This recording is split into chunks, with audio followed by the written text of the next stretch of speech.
Jai Hind friends, so welcome to the Karnataka Coaching Center YouTube channel.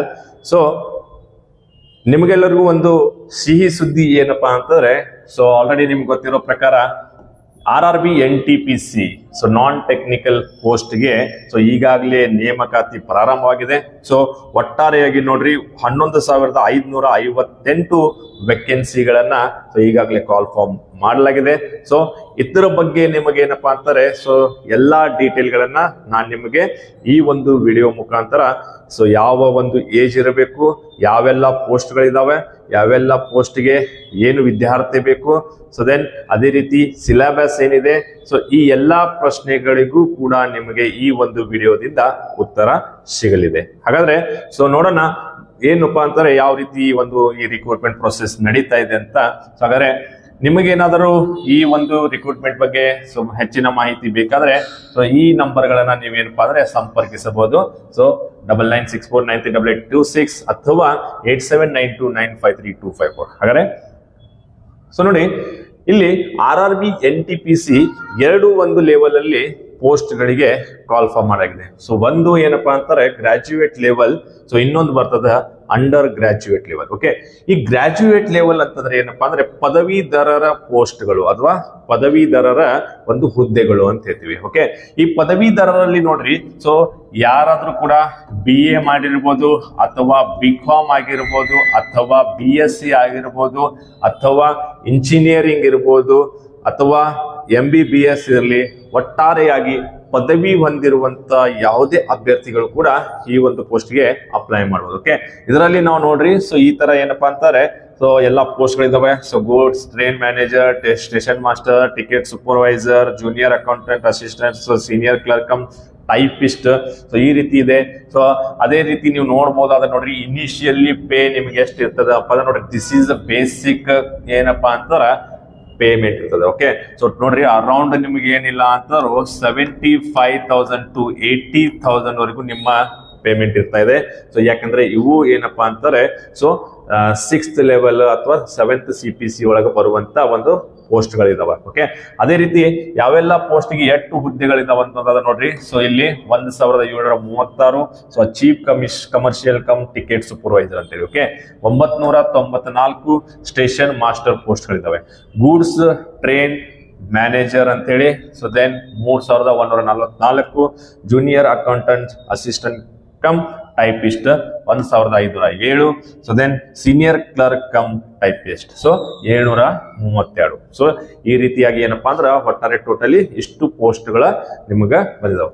ಇದಕ್ಕೆ only ನೋಡ್ರಿ ಯಾರು eligible ಅಂತಂದ್ರೆ ಯಾರಾದರೂ ಓಕೆ ಡಿಗ್ರಿ ಪಾಸ್ ಆಗಿದ್ರೆ ಮಾತ್ರ ಅವರು ಏನಪ್ಪಾ ಅಂದ್ರೆ ಎಲಿಜಿಬಲ್ ಆಗಿರ್ತಾರೆ. ಫೈನ್.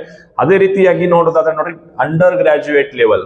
ನೋಡ್ರಿ ಅಂಡರ್ ಗ್ರಾಜ್ಯುಯೇಟ್ ಲೆವೆಲ್ ಅಂತಾರೆ ನಿಮ್ಮದು 12th ಪಾಸ್ ಆಗಿ ನಿಮ್ದು ಇನ್ನೂ ಡಿಗ್ರಿ ಆಗಿಲ್ಲ ಅಂತಂದ್ರೆ ನೀವ್ ಏನಪ್ಪಾ ಅಂತಾರೆ 12th ಪಾಸ್ ಆಗಿದ್ರೆ ನೀವು ಇಲ್ಲಿ ಈ ಒಂದು ಹುದ್ದೆಗಳಿಗೆ ಅಪ್ಲೈ ಮಾಡೋದು. ಓಕೆ, ನೋಡ್ರಿ ಇಲ್ಲಿ ಏನಪ್ಪಾ ಅಂದ್ರೆ 12th CBSE ಆಗಿರ್ಬೋದು ಅಥವಾ ಸ್ಟೇಟ್ ಬೋರ್ಡ್ PUC ಆಗಿರ್ಬೋದು ಅಥವಾ ಡಿಪ್ಲೊಮಾ ಆಗಿರ್ಬೋದು ಅಥವಾ ಡಿಗ್ರಿ ಆಗಿರುವಂತ ಯಾವುದೇ ಒಂದು ಅಭ್ಯರ್ಥಿಗಳು ಈ ಪೋಸ್ಟ್ಗೆ ಅಪ್ಲೈ ಮಾಡಬಹುದು ಇಲ್ಲಿ.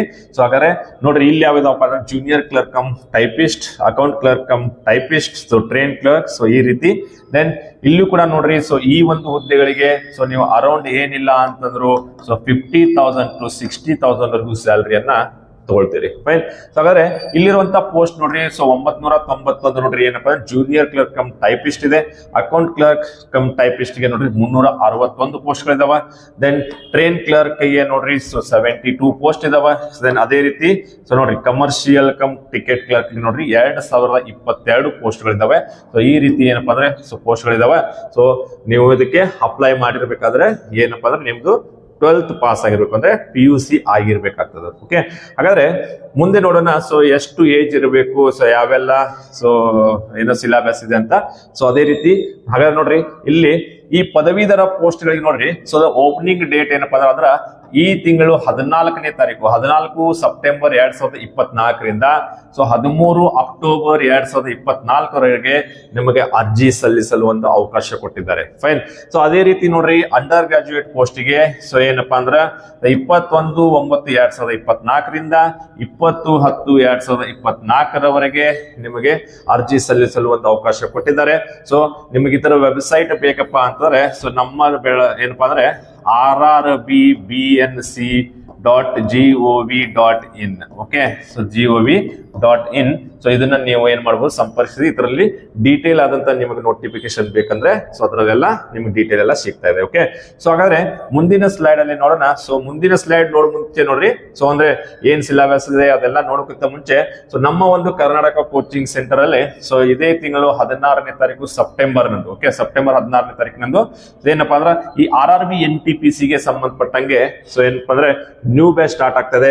ಈ ನ್ಯೂ ಬ್ಯಾಚ್ ಏನಪ್ಪಾ ಅಂದ್ರೆ ಕನ್ನಡ ಮೀಡಿಯಂ ಅಲ್ಲೂ ಇರುತ್ತೆ, ಸೊ ಇಂಗ್ಲಿಷ್ ಮೀಡಿಯಂ ಬೇಕಾದ್ರೆ ಇಂಗ್ಲಿಷ್ ಮೀಡಿಯಂ, ಹಿಂದಿ ಮೀಡಿಯಂ ಬೇಕಂದ್ರೆ ಹಿಂದಿ ಮೀಡಿಯಂ. ಸೊ ಈ 3 ಮೀಡಿಯಂ ಅಲ್ಲೂ ಕೂಡ ನಮ್ಮ ಕ್ಲಾಸಸ್ ಆಗ್ತಾ ಇದಾವೆ. ಸೊ ಇದೇ ರೀತಿ ಏನಪ್ಪಾ ಅಂದ್ರೆ ಈ ಎಕ್ಸಾಮ್ಸ್ ಗಳನ್ನ ನೀವು ಯಾವುದೇ ಲ್ಯಾಂಗ್ವೇಜ್ ಅಲ್ಲಿ ಕೂಡ ಬರೀಬಹುದು. ಫೈನ್. ಸೊ ನಿಮಗೆ ಏನಾದರೂ ಇಂಟ್ರೆಸ್ಟ್ ಇದ್ರೆ ಅಥವಾ ನಿಮಗೆ ಇನ್ನೂ ಹೆಚ್ಚಿನ ಮಾಹಿತಿ ಬೇಕಾದ್ರೆ ಸೊ ಈ ಸಂಖ್ಯೆಗಳನ್ನ ಸಂಪರ್ಕಿಸಬೇಕಂತೇಳಿ ಸೊ ಓಕೆ ಸಂಪರ್ಕಿಸಿ ನಿಮ್ಮ ಒಂದು ಡೀಟೇಲ್ ಅನ್ನ ಕೇಳಬಹುದು. ಫೈನ್. ಹಾಗಾದ್ರೆ ಸೊ ನೆಕ್ಸ್ಟ್ ಸೊ ಇಲ್ಲಿ ಎಸ್ ಸೊ ನೋಡ್ರಿ ಒಂದು ಪದವಿ ಪೂರ್ವ ಲೈಕ್ PUC ಆದಂತ ಅಭ್ಯರ್ಥಿಗಳಿಗೆ ಓಕೆ ಏಜ್ ಡೀಟೇಲ್ಸ್ ಅನ್ನ ನಾವು ನೋಡೋದಾದ್ರೆ ಸೊ ನೋಡ್ರಿ ಜನರಲ್ ಕ್ಯಾಟಗರಿ ಅವರಿದ್ರೆ ಸೊ 18ರಿಂದ 33. ಓಕೆ, ಸೊ 18 ವರ್ಷದಿಂದ ನೀವು 33 ವಯಸ್ಸಿನವರೆಗೆ ನೀವು ಏನಪ್ಪಾ ಅಂದ್ರೆ in case if you are general category. Fine. So ನೀವು ಏನ್ ಮಾಡ್ಬೋದ್ರಿ, ಅಪ್ಲೈ ಮಾಡ್ಬೋದು. ಓಕೆ, ಸೊ ದೆನ್ ಅದೇ ನೋಡ್ರಿ OBC ಅದರಲ್ಲಿ ನಾನ್ ಕ್ರೀಮಿ ಲೇಯರ್ ಇದ್ರೆ ಸೊ 18ರಿಂದ 36 ಅಂತಾರೆ. ಇಲ್ಲಿ +3 ಇಯರ್ಸ್ ಜನರಲ್ ಇಂದ ನಿಮಗೆ +3 ಇಯರ್ಸ್ ಸಿಗುತ್ತೆ. ಅದೇ SC ST ಇದ್ರೆ ಜನರಲ್ ಇಂದ ನಿಮಗೆ +5 ಇಯರ್ಸ್ ಸಿಗುತ್ತೆ. ಫೈನ್. ಹಾಗಾದ್ರೆ ನೋಡ್ರಿ 18 to 38 ಅಂದ್ರೆ ನೀವು ಒಂದು ಇಟ್ಕೊಳ್ರಿ, ನೀವು 36 ಒಳಗಡೆ ಇದ್ರೆ ಸೊ OBC ಇತ್ತಪ್ಪ ಅಂದ್ರೆ ಅಪ್ಲೈ ಮಾಡ್ಬೋದು. 33 ಜನರಲ್ ಅವರು, 38 SC ST ಅವರು. ಫೈನ್. ಸೊ ಅದೇ ರೀತಿ ನೋಡ್ರಿ ಪದವೀಧರ ಪೋಸ್ಟ್ ಗಳಿಗೆ ನೋಡ್ರಿ ಸೊ ಜನರಲ್ ಮೆರಿಟ್ ಅವರಿಗೆ ನೋಡ್ರಿ ಸೊ ಎಷ್ಟಿದೆ 18 to 36 ಅಂದ್ರೆ ಲಾಸ್ಟ್ ಅಪ್ಪರ್ ಏಜ್ ಲಿಮಿಟ್ ಏನಪ್ಪಾ ಅಂದ್ರ 36. ಓಕೆ, ಅದೇ ರೀತಿ ನೋಡ್ರಿ upper age for OBC 39, upper age for SC ST 41. Okay, so ಹಾಗಾದ್ರೆ ಮುಂದಿನ ನೋಡೋಣ. ಸೊ ಮುಂದಿನ ಒಂದು ಸ್ಲೈಡ್ ಹೋಗೋದಕ್ಕಿಂತ ಮುಂಚೆ ನೋಡ್ರಿ ಸೊ ಯಾರಾದ್ರೂ ನೀವು SSC GD ಅಥವಾ ಯಾವುದೇ ಒಂದು ಸೆಂಟ್ರಲ್ ಗವರ್ಮೆಂಟ್ ಎಕ್ಸಾಮ್ಸ್ಗೆ ಪ್ರಿಪರೇಷನ್ ಮಾಡ್ತಾ ಇದ್ರೆ ಸೊ ಡೆಫಿನೆಟ್ಲಿ ಏನಪ್ಪಾ ಅಂದ್ರೆ ಈ ರೀಸನಿಂಗ್ ಸ್ಪೆಷಲಿಸ್ಟ್ ಅನ್ನುವಂತ ಚಾನಲ್ ಅನ್ನ ಸೊ ಸಬ್ಸ್ಕ್ರೈಬ್ ಮಾಡ್ರಿ. ಸೊ ಬೆಲ್ ಬಟನ್ ಹೊಡ್ರಿ. ಸೊ ಯಾಕಂದ್ರೆ ಇದರಲ್ಲಿ ಏನಪ್ಪಾ ಅಂದ್ರೆ ಒಂದು ಟಾರ್ಗೆಟ್ SSC GD 2025 ಅಂತ ಸೊ ಡೈಲಿ ಏನಪ್ಪಾ ಅಂದ್ರೆ ಬೆಳಿಗ್ಗೆ 7 ಗಂಟೆಗೆ ಈ ವಿಡಿಯೋಗಳು ಅಪ್ಲೋಡ್ ಆಗ್ತಾ ಇದಾವೆ. ಸೊ ಇದರಲ್ಲಿ ನೋಡ್ರಿ ನಾವು ಆಲ್ರೆಡಿ ಕ್ಲಾಸ್ ನಂಬರ್ 43 ಮಾಡಿದ್ದಾಗಿದೆ. ಅಂದ್ರೆ ಇದ್ರ ಹಿಂದೆ ನೀವು ನೋಡೋದಾದ್ರೆ ಸೊ ಎಲ್ಲಾ ಕ್ಲಾಸ್ ನಂಬರ್ ಈಗ ಆಲ್ರೆಡಿ ಏನಪ್ಪಾ ಅಂದ್ರೆ 43 ಕ್ಲಾಸ್ಗಳ ವಿಡಿಯೋಗಳನ್ನ ಅಪ್ಲೋಡ್ ಮಾಡಲಾಗಿದೆ. ಓಕೆ, ಸೊ ನೀವೇನಾದ್ರೂ ಇಂಟ್ರೆಸ್ಟ್ ಇದ್ರೆ ಸೊ ಡೆಫಿನೆಟ್ಲಿ ಸೊ ಈ ಚಾನೆಲ್ ಅನ್ನ ಸೊ ಏನಪ್ಪಾ ಅಂದ್ರೆ ಡಿಸ್ಕ್ರಿಪ್ಷನ್ ಬಾಕ್ಸ್ ಅಲ್ಲಿ ಈ ಚಾನಲ್ ಲಿಂಕ್ ಅನ್ನ ಹಾಕಿರ್ತೀನಿ. ಸೊ ಜಸ್ಟ್ ಕ್ಲಿಕ್ ಮಾಡಿದ್ರೆ ಸೊ ಜಾಯಿನ್ ಆಗಿ ಬೆಲ್ ಬಟನ್ ಒತ್ತೋದನ್ನ ಮರಿಬೇಡಿ. ಓಕೆ, ಸೊ ದೆನ್ ಹಾಗಾದ್ರೆ ಇಲ್ಲಿ ಎಕ್ಸಾಮ್ ಪ್ಯಾಟರ್ನ್ ಯಾವ ರೀತಿಯಾಗಿರ್ತಾ ಇದೆ. ಓಕೆ ನೋಡ್ರಿ ಎಕ್ಸಾಮ್ ಪ್ಯಾಟರ್ನ್ ಅಲ್ಲಿ ನಾವು ನೋಡೋದಾದ್ರೆ ಇಲ್ಲಿ ಫಸ್ಟ್ ಗೆ ಏನಪ್ಪಾ ಅಂದ್ರೆ ನೋಡ್ರಿ 2 CBT ಬರ್ತದೆ. ಅಂದ್ರೆ CBT 1 ಮತ್ತು CBT 2. ಓಕೆ, 2 ಎಕ್ಸಾಮ್ ಬರ್ತಾ ಇದಾವೆ. ಸೊ ಈ 2 ಎಕ್ಸಾಮ್ ಅಲ್ಲಿ ನೋಡ್ರಿ ಸೊ ಈ 2 ಎಕ್ಸಾಮ್ ಗಳನ್ನ ನಾವೇನಪ್ಪಾ ಅಂತಂದ್ರೆ ಸೊ ಇವನ್ ಸೊ ಕನ್ನಡ ಮತ್ತು ಇಂಗ್ಲಿಷ್ ಅಲ್ಲದೆ ಹಿಂದಿ, ಮರಾಠಿ ಸೊ ಯಾವ್ದು ಬೇಕಾದ ಲ್ಯಾಂಗ್ವೇಜ್ ಅಲ್ಲಿ ಕೂಡ ನೀವು ಬರೀಬಹುದು. ಫೈನ್. ಹಾಗಾದ್ರೆ ಇಲ್ಲಿರುವಂತ ನೋಡ್ರಿ subject mathematics, then reasoning, then GK ಮತ್ತು ಕರೆಂಟ್ ಅಫೇರ್ಸ್. ಓಕೆ, ಸೊ ಇಲ್ಲಿ ಮ್ಯಾಥಮೆಟಿಕ್ಸ್ ಗೆ ಸಂಬಂಧಪಟ್ಟಂತೆ 30 ಕ್ವಶನ್ ಇರ್ತಾವ. ಸೊ 30 ಮಾರ್ಕ್ಸ್ ಇರ್ತದ. ದೆನ್ ರೀಸನಿಂಗ್ ಗೆ ಸಂಬಂಧಪಟ್ಟಂಗೆ 30 question 30 marks. Then current affair ಗೆ ಸಂಬಂಧಪಟ್ಟಂಗೆ 40 ಕ್ವಶನ್ 40 ಮಾರ್ಕ್ಸ್. ಸೊ ಟೋಟಲ್ ಏನಪ್ಪಾ ಅಂದ್ರೆ 100 ಕ್ವಶನ್ 100 ಮಾರ್ಕ್ಸ್ ಇರ್ತಾ ಇದೆ. ಸೊ ದೆನ್ ಪ್ರತಿಯೊಂದು ಕ್ವಶನ್ಗೂ ಏನಪ್ಪಾ ಅಂತಾರೆ ಸೊ 1 ಮಾರ್ಕ್ ಇರ್ತಾ ಇದೆ. ಸೊ ಅದೇ ರೀತಿ ಸೊ ಒಂದು ತಪ್ಪಾದ ಉತ್ತರಕ್ಕೆ ಏನಪ್ಪಾ ಅಂತಾರೆ ಸೊ 1/3 ನೆಗೆಟಿವ್ ಮಾರ್ಕ್. ಅಂದ್ರೆ ನಿಮ್ಮ 3 ಉತ್ತರಗಳು ತಪ್ಪಾದರೆ ಸೊ 1 ಮಾರ್ಕ್ಸ್ ಏನಪ್ಪಾ ಅಂತಾರೆ ನಿಮ್ದು ನೀವು ತೆಗೆದುಕೊಂಡಿರುವಂತ ಮಾರ್ಕ್ಸ್ ಗಳಲ್ಲಿ 1 ಮಾರ್ಕ್ಸ್ ಕಟ್ ಆಗ್ತದೆ. ಫೈನ್. ಸೊ ಇದು ಏನಪ್ಪಾ ಅಂತ ನೋಡ್ರಿ ಫೇಸ್ 1 ಇದು. ಓಕೆ, ನಾವು ಫೇಸ್ 1 ಅನ್ಬೋದು ಅಥವಾ CBT 1 ಅನ್ಬೋದು. ಓಕೆ, ಸೊ ಫೇಸ್ 2 ದೊಳಗ ನೋಡ್ರಿ ಸೊ ದ ಸೇಮ್ CBT 2 ಇದು ಕೂಡ ನಿಮ್ಗೆ ಎಲ್ಲಾ ಒಂದು ಏನು ರೀಜನಲ್ ಲ್ಯಾಂಗ್ವೇಜಸ್ ನಾಗ ಎಕ್ಸಾಮ್ ಇರ್ತದೆ. ಸೊ ದೆನ್ ಇಲ್ಲಿಯೂ ಕೂಡ ನೋಡ್ರಿ maths, reasoning, G K, but ಇಲ್ಲಿ ಏನಂತ ನೋಡ್ರಿ 35, 50. ಸೊ ಟೋಟಲ್ ಇರೋದು 120 ಮಾರ್ಕ್ಸ್. ಓಕೆ, ಇಲ್ಲಿಯೂ ಕೂಡ ನೀವು ನೋಡ್ಬೋದಾದ್ರೆ ನೋಡ್ರಿ, ಸೊ 1/3 ಮಾರ್ಕ್ಸ್ ಏನಪ್ಪಾ ಅಂದ್ರೆ ನೆಗೆಟಿವ್ ಇರ್ತಾ ಇದೆ. ಅಂದ್ರೆ 3 ತಪ್ಪಾದ ಆನ್ಸರ್ ಗಳಿಗೆ ನಿಮ್ಮ 1 ಮಾರ್ಕ್ಸ್ ಕೂಡ ಕಟ್ ಆಗ್ತಾ ಇದೆ.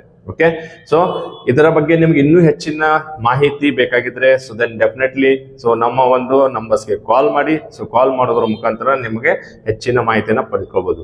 ಅಥವಾ ನಾನು ಹೇಳಿರುವಂತ ಒಂದು RRB, ಸೊ ಏನಪ್ಪಾ ಅಂದ್ರೆ rrbnc.gov.in ಈ ಒಂದು ವೆಬ್ಸೈಟ್ ಅಲ್ಲಿ ನೀವು ಹೋದ್ರೆ ನಿಮ್ಗೆ ಪೂರ್ತಿ ಇಡೀ ಡೀಟೇಲ್ ಆದಂತ ಒಂದು ನೋಟಿಫಿಕೇಶನ್ ಸಿಗ್ತಾ ಇದೆ. ಓಕೆ, ಹಾಗಾದ್ರೆ ಇಲ್ಲಿ ರಿಕ್ರೂಟ್ಮೆಂಟ್ ಪ್ರೊಸೆಸ್ ಅನ್ನ ನೋಡ್ಬೇಕಾದ್ರೆ ನೋಡ್ರಿ, ಸೊ ರಿಕ್ರೂಟ್ಮೆಂಟ್ ಫಸ್ಟ್ ಸ್ಟೇಜ್ ಅಲ್ಲಿ ಏನಪ್ಪಾ ಅಂದ್ರೆ ಕಂಪ್ಯೂಟರ್ ಬೇಸ್ಡ್ ಟೆಸ್ಟ್ CBT 1 ಇರುತ್ತೆ. ಸೊ ದೆನ್ ಇದರ ಆದ್ಮೇಲೆ ನೋಡ್ರಿ ಇದನ್ನ ಕ್ವಾಲಿಫೈ ಆದ ನಂತರ ನಿಮ್ಗೆ CBT 2 ಇರುತ್ತೆ. ಓಕೆ, ನೀವು ನೋಡ್ರಿ ಫಸ್ಟ್ ಸ್ಟೇಜ್ ಅಲ್ಲಿ ಕ್ವಾಲಿಫೈ ಆದ್ರೆ ಮಾತ್ರ ನಿಮ್ಗೆ ಸೆಕೆಂಡ್ ಸ್ಟೇಜ್ಗೆ ಕಾಲ್ ಮಾಡ್ತಾರೆ. ಓಕೆ, ಮೀನ್ಸ್ ನೀವು ಸೆಕೆಂಡ್ ಸ್ಟೇಜ್ ಅನ್ನ ಬರೀಬಹುದು. Fine. So in case second stage ಆಯ್ತಪ್ಪ ಅಂತಾರೆ, ಸೊ ಕೆಲವೊಂದು ಪೋಸ್ಟ್ ಗಳಿಗೆ ಏನಪ್ಪಾ ಅಂದ್ರೆ ಟೈಪಿಂಗ್ ಸ್ಕಿಲ್ಸ್ ಟೆಸ್ಟ್ ಇದೆ, ಅದೇ ರೀತಿ ಆಪ್ಟಿಟ್ಯೂಡ್ ಟೆಸ್ಟ್ ಬರ್ತಾ ಇದೆ ಕೆಲವೊಂದು ಪೋಸ್ಟ್ ಗಳಿಗೆ. ಸೊ ನೋಡ್ರಿ ಕೆಲವೊಂದು ಪೋಸ್ಟ್ ಗಳಿಗೆ ಟೈಪಿಂಗ್ ಟೆಸ್ಟ್ ಇರ್ತಾ ಇದೆ, ಕೆಲವೊಂದು ಪೋಸ್ಟ್ ಗಳಿಗೆ ಆಪ್ಟಿಟ್ಯೂಡ್ ಟೆಸ್ಟ್ ಬರ್ತಾ ಇದೆ. ಸೊ ನೋಡ್ರಿ ಇಲ್ಲಿ ಕಮರ್ಷಿಯಲ್ ಕ್ಲರ್ಕ್ ಈ ತರ ಕ್ಲರ್ಕ್ ಪೋಸ್ಟ್ ಇರ್ತಾವ, ಅದಕ್ಕೆಲ್ಲ ಟೈಪಿಂಗ್ ಟೆಸ್ಟ್ ಬರ್ತದೆ. Okay, then station master, then ಮತ್ತೆ ಬೇರೆ ಬೇರೆ ಒಂದು ಪೋಸ್ಟ್ಗಳಿದಾವ. ಸೊ ಅವುಗಳಿಗೆಲ್ಲ ಏನಪ್ಪಾ ಅಂದ್ರೆ ಒಂದು ಆಪ್ಟಿಟ್ಯೂಡ್ ಟೆಸ್ಟ್ ಬರ್ತಾವ. ಫೈನ್. ಸೊ ಈ 2 ಪ್ರೊಸೆಸ್ ಆದ್ಮೇಲೆ ನಮ್ದು ಏನಪ್ಪಾ ಅಂದ್ರೆ document verification and medical examination ಇರ್ತಾ ಇದೆ. ಓಕೆ, ಸೊ ನೋಡ್ರಿ document verification, medical examination at a time ಆಗ್ಬೋದು, ಅಥವಾ ಡಾಕ್ಯುಮೆಂಟ್ ವೆರಿಫಿಕೇಶನ್ ಆದ್ಮೇಲೆ ನೆಕ್ಸ್ಟ್ ಮತ್ತೊಂದ್ಸರಿ ನಿಮಗೆ ಮೆಡಿಕಲ್ ಎಕ್ಸಾಮ್ ಕೂಡ ಕರಿಬಹುದು. ಓಕೆ, ನೋಡ್ರಿ ಟೈಪಿಂಗ್ ಟೆಸ್ಟ್ ಸ್ಪೀಡು ಸೊ ಈ ರೀತಿ ಇರಬೇಕು. ಸೊ 30/25 ವರ್ಡ್ಸ್ ಪರ್ ಮಿನಿಟ್ ಅಂತ ಹೇಳ್ತೀವಿ. ಓಕೆ, ಸೊ ಹಾಗಾದ್ರೆ ಇದು ಏನಪ್ಪಾ ಅಂತಂದ್ರೆ ಸೊ ಒಂದು ಸಿಲೆಬಸ್, ಮ್ಯಾಥ್ಸ್ಗೆ ಸಂಬಂಧಪಟ್ಟಂತ ಸಿಲೆಬಸ್ ನೋಡ್ರಿ. ಸೊ ಈ ಎಲ್ಲಾ ಚಾಪ್ಟರ್ಸ್ ಗಳು ಏನಪ್ಪಾ ಅಂತಂದ್ರೆ ಒಂದು ಸಿಲೆಬಸ್ ಅಲ್ಲಿ ಇನ್ವಾಲ್ವ್ ಆಗಿದಾವೆ. Okay, number system, fractions, LCM ಈ ತರ ನೋಡ್ರಿ ಇವೆಲ್ಲ. Fine. Percentage, discount, ages, average ಈ ರೀತಿ ಎಲ್ಲಾನು. ಸೊ ದೆನ್ ಅದೇ ರೀತಿ ನೋಡ್ರಿ, ಸೊ ಇದು ಏನಪ್ಪಾ ಅಂದ್ರೆ ರೀಸನಿಂಗ್ ಗೆ ಸಂಬಂಧಪಟ್ಟಂತ ಒಂದು ಸಿಲೆಬಸ್. ಸೊ ರೀಸನಿಂಗ್ ಅಲ್ಲಿ ನೋಡ್ಬೋದು ಅನಾಲಜಿಕ್, ಏನಪ್ಪಾ ಅಂದ್ರೆ completions of a number, alphabetical series, coding and decoding, so relationships, syllogism, jumbling, puzzle, data sufficiency. Okay, so decision making ಈ ರೀತಿ ಎಲ್ಲ ಏನಪ್ಪಾ ಅಂದ್ರೆ ಇವು ಏನು ರೀಸನಿಂಗ್ ಗೆ ಸಂಬಂಧಪಟ್ಟಂತ ಪ್ರಶ್ನೆ. ಓಕೆ, ದೆನ್ ಅದೇ ರೀತಿ ನೋಡ್ರಿ, ಸೊ ಜನರಲ್ ಅವೇರ್ನೆಸ್ ಗೆ ಸಂಬಂಧಪಟ್ಟಂಗೆ ಏನಪ್ಪಾ ಅಂದ್ರೆ ಸೊ ಒಂದು ಶಾರ್ಟ್ ಅಲ್ಲಿ ಹೇಳ್ಬೇಕಾದ್ರೆ ಜನರಲ್ ಅವೇರ್ನೆಸ್ ಅಲ್ಲಿ ಸೊ ಮುಖ್ಯವಾಗಿ ಏನಪ್ಪಾ ಅಂದ್ರೆ ಕರೆಂಟ್ ಇವೆಂಟ್ಸ್ ಇಸ್ ಬಹಳ important. Okay, so the current events. So then ಅದ್ರ ಜೊತೆ ಏನಪ್ಪಾ ಅಂತಾರೆ, ಸೊ ಲೈಕ್ ಎಲ್ಲ history, political science, geography, so science, then so ಈ ಎಲ್ಲಾ ಸಬ್ಜೆಕ್ಟ್ ಗಳ ಜೊತೆಗೆ ಏನಪ್ಪಾ ಅಂದ್ರೆ ಸ್ಟ್ಯಾಟಿಕ್ GK ಕೂಡ ಬೇಕು. ಫೈನ್. ಸೊ ನೋಡ್ರಿ ಇದೆಲ್ಲ ಏನಪ್ಪಾ ಅಂತಾರೆ ಸೊ ಏನು ಒಂದು ಜನರಲ್ ಅವೇರ್ನೆಸ್ ಗೆ ಸಂಬಂಧಪಟ್ಟಂತ ಒಂದು ಸಿಲೆಬಸ್ ಇದೆ. ಫೈನ್. ಸೊ ಹಾಗಾದ್ರೆ ಸೊ ಎಲ್ಲರಿಗೂ ಅರ್ಥ ಆಗಿದೆ ಅನ್ಕೊಳ್ತೀನಿ. ಸೊ ಇನ್ ಕೇಸ್ ನಿಮಗೆ ಹೆಚ್ಚಿನ ಮಾಹಿತಿ ಏನಾದ್ರು ಬೇಕಾದ್ರೆ ಸೊ ದೆನ್ ಡೆಫಿನೆಟ್ಲಿ ಕಾಲ್ ಮಾಡಿ. ಸೊ ಕಾಲ್ ಮಾಡ್ಲಿಕ್ಕೆ ಏನು ನಾಚಿಕೆ ಪಟ್ಕೊಳ್ಳುವಂತ ಅವಶ್ಯಕತೆ ಇಲ್ಲ. ಫೈನ್. ಸೊ ಹಾಗಾದ್ರೆ ಸೊ ಈ ವಿಡಿಯೋ ಮೂಲಕ ಸೊ ಒನ್ಸ್ ಅಗೇನ್ ಏನಪ್ಪಾ ಅಂತಾರೆ, ಇದೇ ತಿಂಗಳು 16ನೇ ತಾರೀಕಿಗೆ so NTPC new batch start ಆಗ್ತಾ ಇದೆ. There is a separate batch for NTPC examinations. RRB NTPC ಎಕ್ಸಾಮ್ಗೆನೆ ಅಂತ ಸಪರೇಟ್ ಬ್ಯಾಚಸ್ ಇದೆ. ಸೊ ಯಾರಾದ್ರೂ ಇಂಟ್ರೆಸ್ಟ್ ಇದೆ ಸೊ ಡೆಫಿನೆಟ್ಲಿ ಕಾಲ್ ಮಾಡಿ. ಸೊ ಜಾಯಿನ್ ಆಗಿ. So bye, take care, so have a good day, all the best.